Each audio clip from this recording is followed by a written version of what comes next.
Poro. In this week's parsha, we find Aaron HaKohen telling Moshe Rabbeinu, "Kach osiso li shenechnasti v'nisyabashti, nishbayashti." Kavyochel Aaron HaKohen was upset and saddened by the fact that there'll be a certain busha here for Klal Yisrael.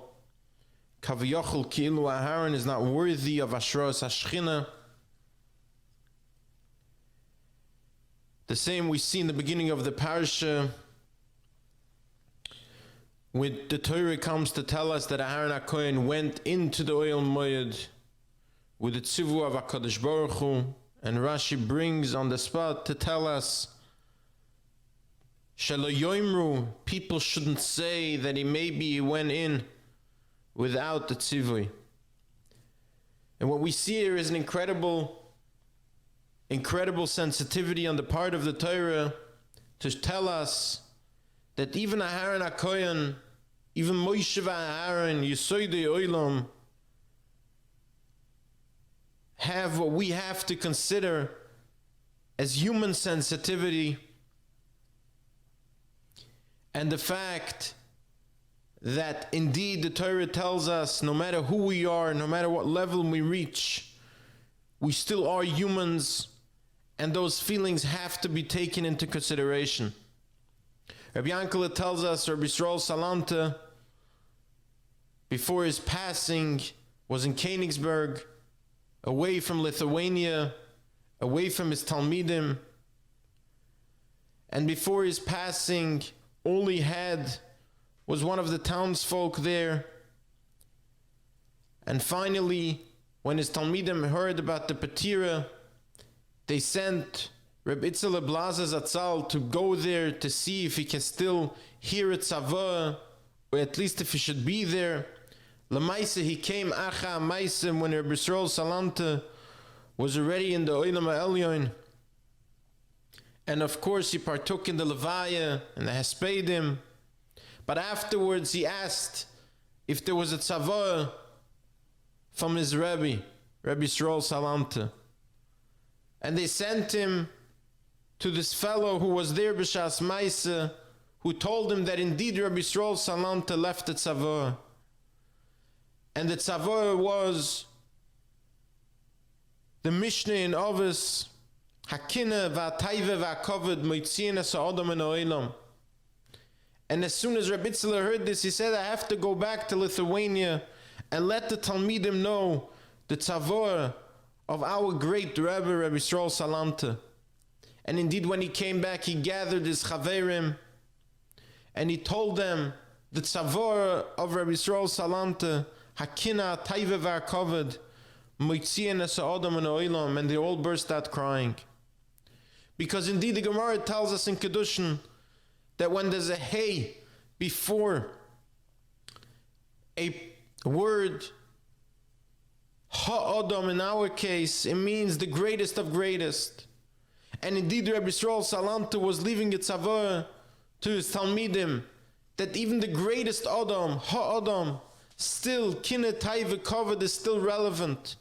No matter the level a person reaches, and of course this was b'derech Musa, but indeed this is true on every level, as we find more than once that Chazal tell us that min hashamayim there was a baskol for different stories in Chazal to tell us loy mipnei zu gadol mizu, not this miracle didn't happen because this Tana was bigger than the other, or because this Amora was bigger than the other, but for whatever other reason relevant to the time.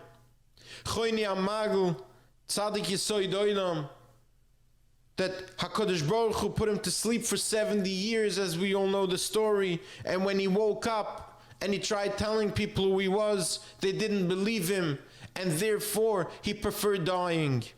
Tzadik Yisoid Olam, who knew that the Yafasho Achas Bo'elam Hazeh, that he could learn, that he could do mitzvahs, that he could teach another generation Torah, but the fact that there was no one there to appreciate him, the fact that there was no one there to be sensitive to his feelings, was something that Chazal tell us, even for him, was not something that he could live with.